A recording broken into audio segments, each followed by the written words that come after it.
everybody, how's it going? So we're back with another video, and this one was weird. I wasn't really planning on making this video today like this. I really wasn't. But a couple weeks ago, I decided that I needed a Fender Telecaster. And so I started looking online and I found one. It was a Player 2, brand new, $649. So I went and played it. It was one of my favorite colors. It's emerald green, metallic flakes. It sounded okay. It felt okay. It played okay. But I didn't feel anything. It felt like just a generic, sterile, I don't know how to describe it to you. And then I remembered that I had this bullet Telecaster literally laying in pieces back home. I had a body, a neck, and all of the stock parts that came in it were all over the place. And I thought, you know, maybe before I buy this Telly, I should go try to fix the one I got. And so I went home, I reassembled it with the stock pickups that were in a drawer. I reinstalled everything, screwed everything back together, and played it, and it felt like mine, you know? It didn't sound very good, right? It sounded okay, I guess, but it didn't sound amazing. We actually reviewed that guitar on this channel, and I remember being very impressed with the bridge pickup at the time. The neck pickup sounded like underwater, holding your nose like this. It didn't sound very good at all. And so I thought, okay, well, the first thing I need to do is fix these pickups. So I went to my friend John's shop and I said, hey, I have this Telly and I pretty much like it, but I need a new bridge pickup. And he said, okay, I got you. And he handed me a 62 Telly bridge pickup with a bridge assembly. I really like the idea of that. I know that people today really like the whole modern Telly bridge thing with the individual saddles to intonate and all that, but I like the idea of just a basic steel saddle, 3 saddles, 2 strings on each saddle, right? So I got that, I took it home, and it wouldn't fit. I actually live streamed it on this channel, us trying to install it, and it wouldn't fit. It just simply wouldn't fit. So I took a wood router, and it was a hand plunge wood router, and I plunge routed it to make it fit. So I got it in there. I took the pick guard, and I couldn't fit the pick guard on now because of the bridge. So I took the wood router and I routed in the pick guard to make it fit. But that didn't solve my problem all the way. I still had my neck pickup issue. Sounded like it was underwater. So I went back to my friend John's shop and I said, what should I do? And he said, get a 62 neck pickup. In fact, here you go. So I got one. And as I was walking out the door, he said, make sure you take the cover off of that pickup because of the way that you play. I didn't know what he meant. So I went home, I grabbed my pliers, I pulled the pickup cover off. In fact, it's laying right here. Right here. And installed the pickup. Then I noticed that I couldn't get the action low enough because the bridge pickup was touching the strings. So I took the neck off and I installed a shim so that I could lower the strings enough that they weren't touching the pickup because the route that I hand routed was too shallow. So I pushed this down so that it would fit. And then I realized that it still sounded a little bit too muffly for me. So I got 2 250K pots and I just wired them volume with a 3-way switch. No treble control, no tone control. Volume for the neck, volume for the bridge. But the weird thing was that the wiring that I'm used to, which is wiring the lead to the outer lug, it simply didn't work. No matter what I did, it didn't work. So what I did was, I wired the switch to the pot, and then I took the hot lead for the pickup, and I just touched it against the pot until it made sound, and I just soldered it where it made sound. That's this wiring harness right here. Then I noticed that the guitar wouldn't really stay in tune all that well, and I had to use string trees, otherwise the strings would ping up here. So I went and got some 70s slotted F tuners. You can see the slots there. You can see the, right? So I had a good break angle over the nut, and I had no more string trees. That's it. I present to you the BJ Caster. And I think it sounds pretty good. In fact, I would go so far as to say that it sounds, feels, and plays better than any Telecaster I have ever played. Is this just a guy plugging cheap gear? Is this just a guy who's saying, my Squier is as good as any Fender? Is this just a guy saying, my cheap stuff is better than you gatekeeper elitists? No. By a lot of people's definition, I would be a gatekeeper elitist. Because some of my very favorite guitars are vintage, things that aren't easy to get. There's a 79 Strat right here. I have a 75 Mustang right here. I've pulled it out in the last few videos, so I'm not going to pull it out in this one too. But why am I making this video? Why are we even talking about this? What's the point? Nobody cares about my garbage guitar. I think you should, though. A new guitar with new parts, new fit, and new finish, maybe that's for you. Some guys like that. Perfect fretwork, perfect everything, everything's... But here's the problem. There's a million guitars exactly like that. Are you like a million other people? Compare it to anything, you know? Shouldn't our instruments take the form of us a little bit? It's ironic to me that this guitar, which is objectively a bad guitar, I mean, it's a piece of garbage. Look at it. I got it on sale when I bought it because it fell off a truck at Guitar Center. It fell off a truck and it got damaged right there. It also got damaged right here. So they gave it to me at a really good price. But it's mine. Nobody else in the world has a guitar like this. Nobody. Not a single person. I think it objectively sounds good, but I hand it to my friends. I got a couple of friends that are older and they've been around Fenders for 50 years. And when I handed it to them, they smiled. And they said, you know, this reminds me of one of those old vintage Fenders.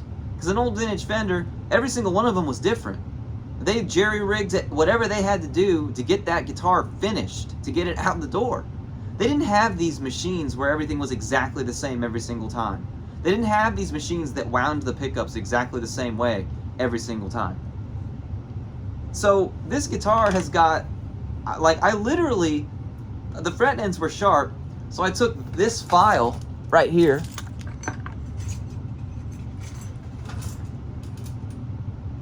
and I filed it with this. I literally just took this file and found the fret and I just filed it, right? It's a Squier, who cares? But that's the thing. This is effectively a custom shop guitar just for me, made just the way I like it. Taking all the things I don't like about Telecasters and fixing them. For example, the covered neck pickup, fixed it. Got a really nice Alnico pickup to put in it, a 62. The bridge assembly. I hate the modern 6-saddle bridges. I feel like it kills the sustain. So I got this vintage correct 62 bridge plate with the saddles, the big gigantic steel saddles with the Alnico pickup. The entire inside of this is covered in electrical tape. These knobs are the last piece that I didn't mention.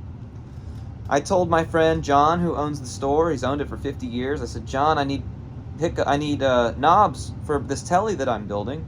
He pulls out these 2 knobs from a 68 Blackface amp.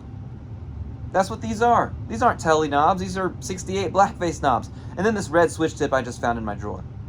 Obviously I ordered this pick guard.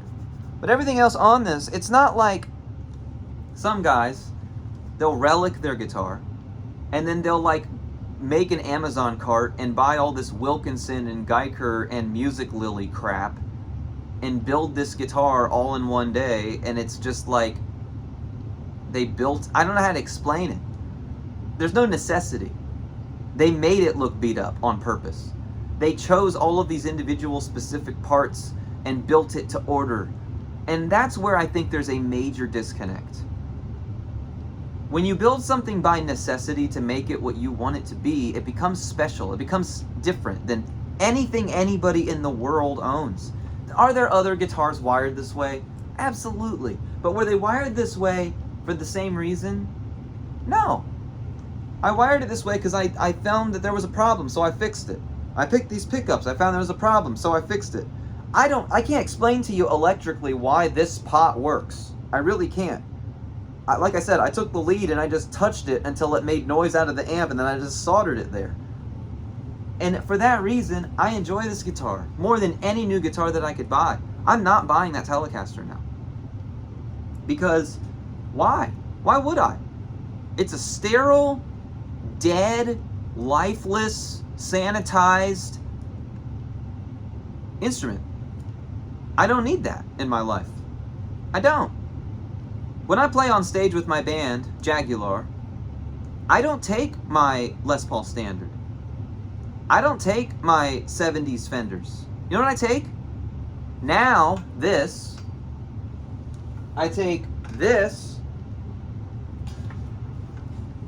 This is my Mustang.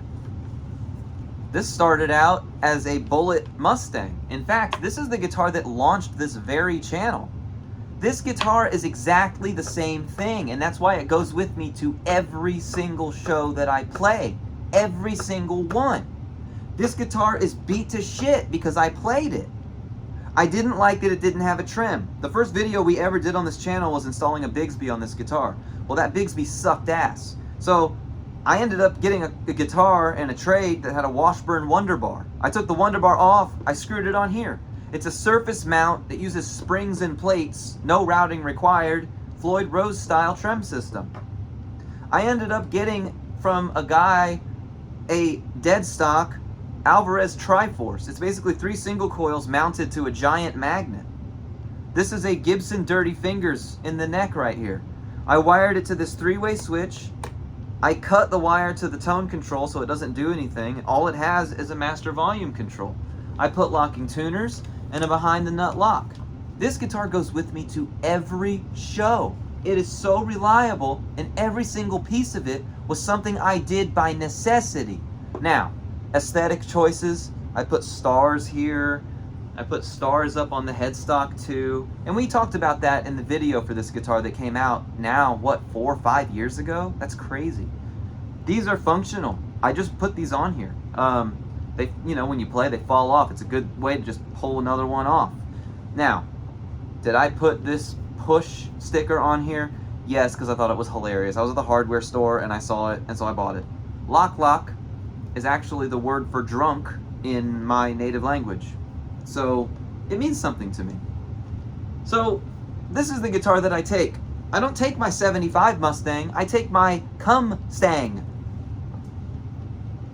I'm working on another one too. This one right here. Right now, it's stock, but I can already tell you problems that I find with it.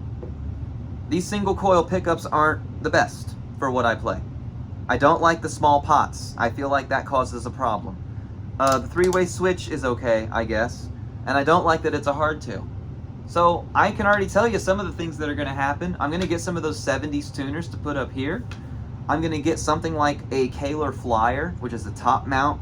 I'm going to put it right here. I'll get a behind the nut lock for this one also. I'll get some full-size pots. I'm going to go to John's shop tomorrow and try to find some Alnico single coils to put in here, like some old Fender pickup of some kind. But that's what keeps me going, okay?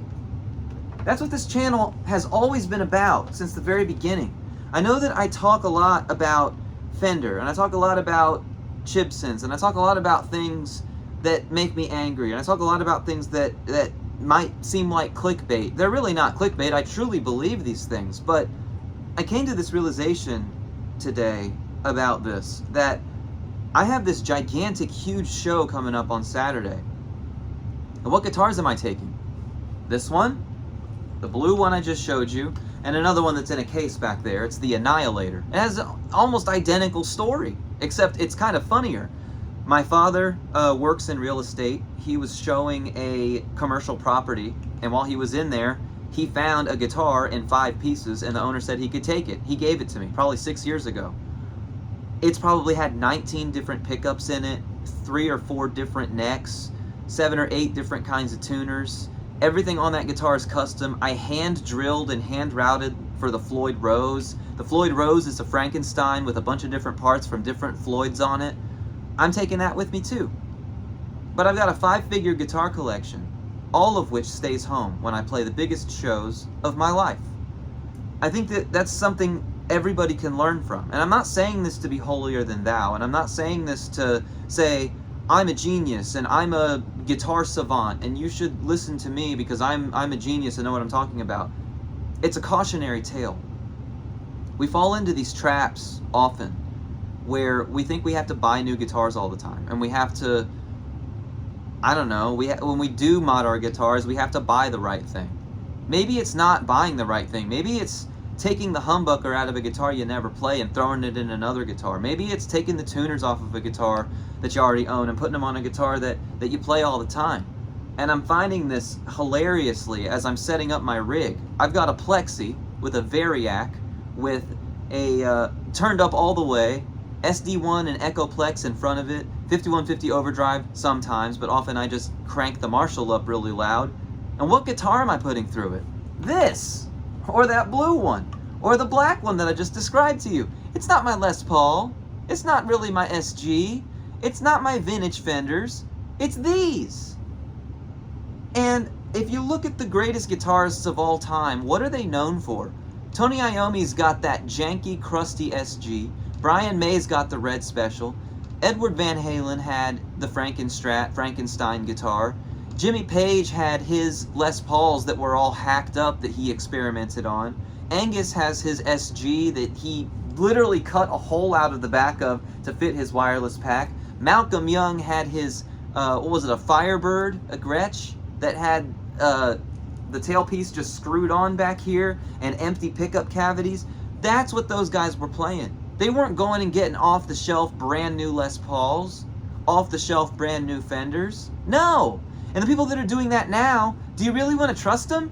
Where is guitar music right now? It's all on a grid. The vocals are all pitch corrected. Melodyne is being used to fix tuning.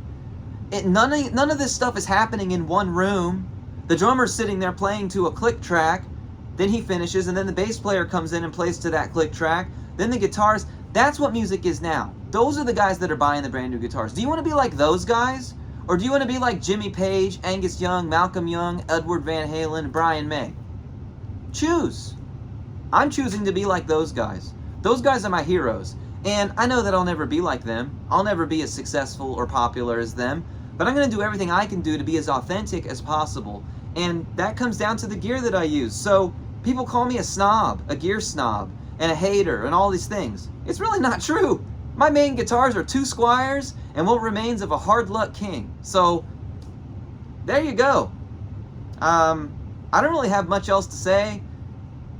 I gotta stop doing this. This is really bad for my mind and bad for my heart, right? It's gonna give me seizures and it's gonna give me a nervous breakdown, but I'm passionate, and I think hopefully that comes through when I talk to you about this kind of stuff. Stop giving Fender your money. Stop giving all these companies your money for these brand new guitars. Instead, look at the one that you already have. Maybe you need to mod the one that you already have. Maybe you need to go to the secondhand store and buy something used and make it into something. But whatever you do, don't fall into the trap.